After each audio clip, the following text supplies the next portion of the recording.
बात होगी जब कोई प्रधानमंत्री अपनी सीमाओं से बाहर कदम रखता है तो वो केवल दौरा नहीं करता बल्कि देश की सोच, शक्ति और संकल्प को विश्व मंच पर प्रस्तुत करता है।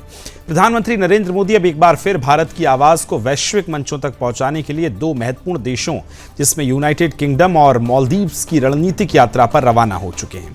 ये केवल एक कूटनीतिक दौरा नहीं बल्कि क्षेत्रीय संतुलन, वैश्विक साझेदारी और आत्मनिर्भर भारत की एक नई उड़ान का प्रतीक बनता जा रहा है। प्रधानमंत्री नरेंद्र मोदी बुधवार को यूनाइटेड किंगडम और मालदीव के दो देशों के दौरे पर रवाना हो चुके हैं, जहां वो 23 और 24 जुलाई को ब्रिटेन की राजधानी लंदन में रहेंगे, तो वहां ब्रिटिश प्रधानमंत्री कीर स्टारमर के आमंत्रण पर कई द्विपक्षीय मुद्दों पर बातचीत करेंगे। प्रधानमंत्री मोदी की यह चौथी ब्रिटेन की यात्रा होगी और इस बार फोकस होगा रणनीतिक साझेदारियों को नई ऊंचाइयों पर ले जाने का जोर होगा। बातचीत के एजेंडे में व्यापार, रक्षा, स्वास्थ्य, शिक्षा, उभरती वैश्विक चुनौतियों पर सहयोग जैसे मुद्दे अहम रहेंगे। सबसे बड़ी उपलब्धि मानी जा रही है ऐतिहासिक भारत ब्रिटेन मुक्त व्यापार समझौता यानी इंडिया यूके FTA पर संभावित हस्ताक्षर हो सकते हैं।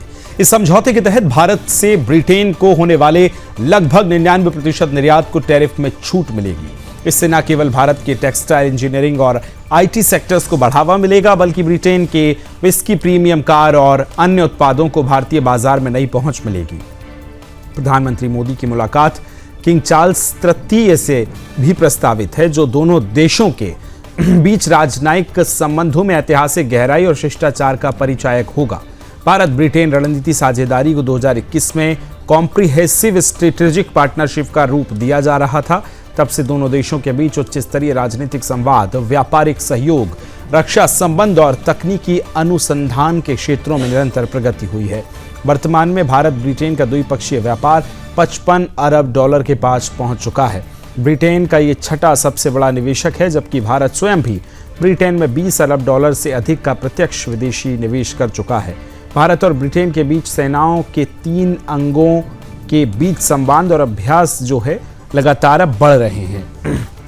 ये साझेदारी हिंद प्रशांत क्षेत्र में शक्ति संतुलन के लिहाज से भी बेहद अहम मानी जा रही है। दोनों देश अब वैश्विक आतंकवाद, समुद्री सुरक्षा, साइबर खतरों और जलवायु परिवर्तन जैसी जटिल चुनौतियों पर भी मिलकर काम करने वाले।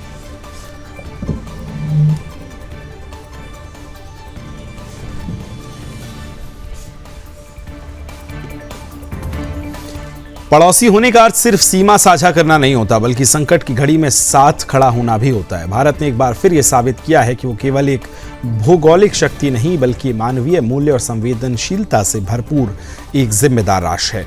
बांग्लादेश की राजधानी ढाका में हुए विमान हादसे के बाद भारत ने जो त्वरित और असरदार मदद का हाथ बढ़ाया, वो न केवल क्षेत्रीय एकता का प्रतीक है बल्कि मानवता की सेवा का भी उत्कृष्ट उदाहरण है। 21 जुलाई 2025 को बांग्लादेश की राजधानी ढाका में एक भीषण विमान दुर्घटना हुई जिसने पूरे देश को झकझोर कर रख दिया। बांग्लादेश एयरफोर्स का एक फाइटर जेट F-7 BGI जो नियमित प्रशिक्षण मिशन पर था, तकनीकी खराबी के चलते ढाका स्थित माइलस्टोन स्कूल एंड कॉलेज की इमारत से टकरा गया। इस दुर्घटना में 31 लोगों की मौत हो गई, जिसमें 25 मासूम बच्चे भी शामिल हैं और 171 लोग इस पूरी घटना में घायल हुए हैं। हादसे के बाद घटनास्थल पर अफरा तफरी मच गई। घायलों में कई लोग गंभीर रूप से जल चुके हैं, जिन्हें ढाका मेडिकल कॉलेज और अन्य अस्पतालों में भर्ती कराया जा रहा है। हादसे के पीछे प्रारंभिक जांच में तकनीकी खराबी का संकेत मिला है, लेकिन पूरी रिपोर्ट अब भी प्रतीक्षारत है। भारत ने इस भीषण त्रासदी के बीच एक बार फिर मानवता का धर्म निभाया। जैसे ही खबर फैली कि भारत सरकार हरकत में तुरंत आ गई और घायलों के इलाज के लिए दिल्ली से विशेष वर्न स्पेशलिस्ट डॉक्टर और नर्सों की टीम ढाका भेज दी। विदेश मंत्रालय के अनुसार ये टीम आग से झुलसे लोगों के इलाज में विशेषज्ञता रखती है और वे पीड़ितों की स्थिति का आकलन करेंगे और ज़रूरत के अनुसार भारत में लाकर उनका विशेष इलाज भी सुनिश्चित किया जाएगा। टीम में दिल्ली के 2 अनुभवी विशेषज्ञ डॉक्टर भी शामिल हैं जो गंभीर वर्न केस को हैंडल करने में माहिर हैं। यह कदम दर्शाता है कि ये केवल भारत कूटनीतिक साझेदारी नहीं बल्कि संकट के समय में भरोसेमंद साथी भी है।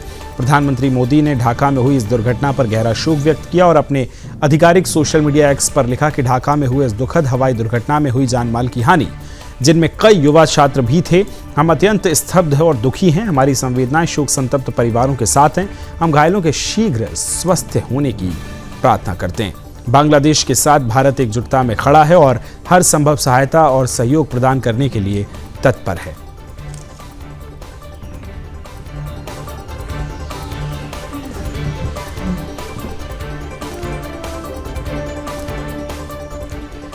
परमाणु ताकत होना गर्व की बात है, लेकिन जब वही ताकत लापरवाही और विफलता का शिकार हो जाए तो वो गर्व नहीं, खतरे की घंटी बन जाती है।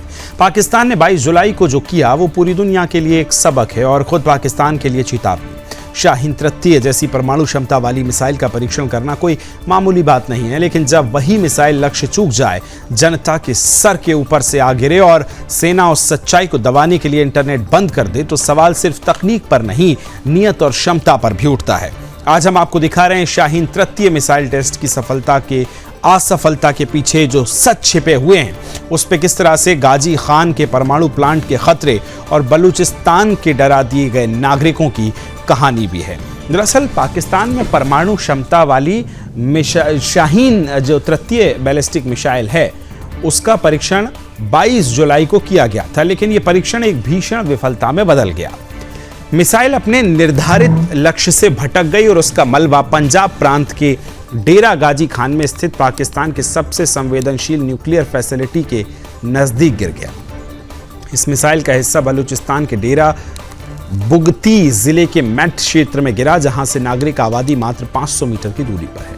मलबा गिरने से इलाके में जोरदार धमाका हुआ, जिसकी आवाज 20 से 50 किलोमीटर तक सुनी गई। सोशल मीडिया पर विस्फोट के बाद घबराए लोगों ने वीडियो सामने आए जो दहशत में छोड़कर भाग दिखे हैं। पाकिस्तानी सेना ने इस घटनाक्रम पर पर्दा डालने के लिए तुरंत प्रभावित क्षेत्रों में इंटरनेट बंद किया और मीडिया को भी ब्लैकआउट कर दिया।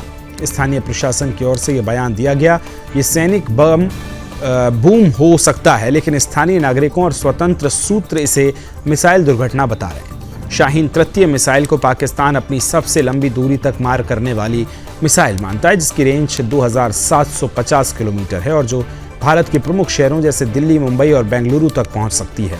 लेकिन इसकी विश्वसनीयता पहले भी कई बार सवालों के घेरे में रही है। ये मिसाइल पहले भी फेल हो चुकी है, लेकिन इस बार इसका गिरना नागरिक आबादी और न्यूक्लियर फैसिलिटी के इतने पास हुआ कि यदि कुछ मीटर का भी अंतर होता तो पाकिस्तान खुद अपने ही हाथों बड़ी परमाणु त्रासदी का शिकार बन जाता। डेरा गाजी खान वही इलाका है जहां 1970 के दशक से पाकिस्तान का यूरेनियम प्रसंस्करण कार्यक्रम चलता है। यहाँ एक पायलट प्लांट मौजूद है जो प्रतिदिन 10,000 पाउंड यूरेनियम को संसाधित कर सकता है। यही पाकिस्तान के परमाणु हथियार कार्यक्रम की रीढ़ है। अब सवाल सिर्फ ये नहीं कि मिसाइल क्यों फेल हुई, बल्कि सवाल ये कि क्या पाकिस्तान ऐसी संवेदनशील तकनीक को संभालने में सक्षम है या नहीं, और अगर नहीं तो क्या पूरी दुनिया को इस अस्थिर और आतंक से जूझते देश की परमाणु ताकत पर पुनर्विचार नहीं करना चाहिए।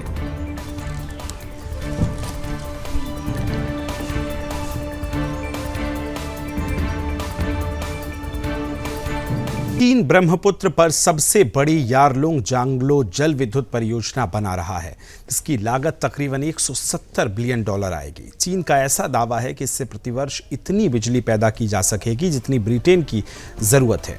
बेशक चीन इस बांध को अपने लिए वरदान मान रहा हो, मगर विशेषज्ञों का मानना है कि चीन का ये दाव उल्टा भी पड़ सकता है। ऐसे एक दो नहीं बल्कि 4 कारण हैं जिससे बांध चीन की और भी बैकफायर कर सकता है। चीन के प्रधानमंत्री ने पिछले सप्ताह इस जल विद्युत परियोजना का शिलान्यास किया था। द डेली स्टार की एक रिपोर्ट के मुताबिक इस दौरान बीजिंग की ओर से इस बांध को अर्थव्यवस्था को प्रोत्साहन देने वाला बताया गया।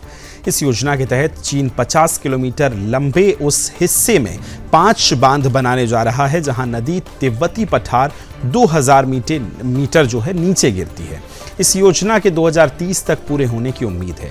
हालांकि इस योजना को चीन के लिए फायदे का ज्यादा उसके लिए नुकसान का सौदा बन रहा है। अब एक्सपर्ट के अनुसार ये परियोजना चीन के लिए पैरों पर कुल्हाड़ी मारने जैसी हो सकती है। वैसा क्यों कह रहे हैं? क्योंकि बांध की वजह से भारत पर निश्चित ही प्रभाव पड़ेगा, मगर उतना नहीं जितना बताया जा रहा है। दरअसल चीन की योजना रन ऑफ द रिवर जल विद्युत परियोजना की है। इसका अर्थ है कि पानी ब्रह्मपुत्र के सामान्य मार्ग के साथ सामान्य रूप से बहेगा। हालांकि भारत ने खुद को पहले ही इसके लिए तैयार कर लिया है। भारत ने सियांग नदी पर 2 बांध बनाने का प्रस्ताव रखा गया, जिसमें अरुणाचल प्रदेश में 11.5 गीगावाट की एक परियोजना शामिल है, जो भारत की सबसे बड़ी परियोजना होगी। एरिजोना विश्वविद्यालय में भारत चीन जल संबंधों के विशेषज्ञ सायनांशु मोड़क के मुताबिक ये बांध नदी पर भारत के दावों को पुष्ट करने के लिए है। अगर चीन कभी पानी को मोड़ने की कोशिश करता है तो भारत इस बांध के जरिए ही अपनी बात मजबूती से रख सकता है। यानी अगर ये भारत दिखा सके कि वह इस पानी का उपयोग कर रहा है तो चीन इसे मोड़ नहीं पाएगा। ब्रह्मपुत्र नदी भारत होते हुए बांग्लादेश जाती है। ऐसे में वहां जल सुरक्षा को लेकर आकांक्षाएं बढ़ गई हैं। ये देश सिर्फ सिंचाई, विद्युत और पेयजल के इसलिए इस नदी पर निर्भर हैं, जबकि कोलंबिया विश्वविद्यालय के प्रोफेसर माइकल स्टेकलर के अनुसार पानी के अलावा इस बांध से नीचे की ओर बहने वाली तलछट कम होगी, जो मैदानों में कृषि के लिए आवश्यक पोषक तत्व ले जाती है। हालांकि बीजिंग के विदेश मंत्रालय ने यह कहा है कि यारलुंग जाम्बो जल विद्युत परियोजना का निर्माण चीन के संप्रभु मामलों के दायरों में है। माना यह भी जा रहा है कि बांध बनने से बांग्लादेश पर विपरीत असर पड़ेगा, जिससे यह देश चीन से नाराज हो सकता है। चीन की सबसे पहली चुनौती को बांध को बरकरार रखने की होगी। दरअसल जहां पर बांध का निर्माण कराया जा रहा है, ये क्षेत्र भूकंप क्षेत्र कहा जाता है। ऐसे में क्षेत्र भूस्खलन, हिमनद, झीलों की बाढ़ और तूफान के प्रति संवेदनशील है। अगर हाल ही की बात करें तो इस साल की शुरुआत में तिब्बत में विनाशकारी भूकंप आया, जिसके बाद इस क्षेत्र में बांध निर्माण की होड़ में सुरक्षा एक्सपर्ट की चिंता बढ़ा दी। बांध भूकंप वाले क्षेत्र में तो बन ही रहा है, वहीं इसका इलाका ऐसा है जहां भीषण सर्दी होती है, इसलिए इसके निर्माण समय को फिलहाल 4 माह तक सीमित किया गया है। बांध बन जाने के बाद भी यहां यही हाल होगा, जो भीषण सर्दी के मौसम में बांध की निगरानी को मुश्किल बनाएगा।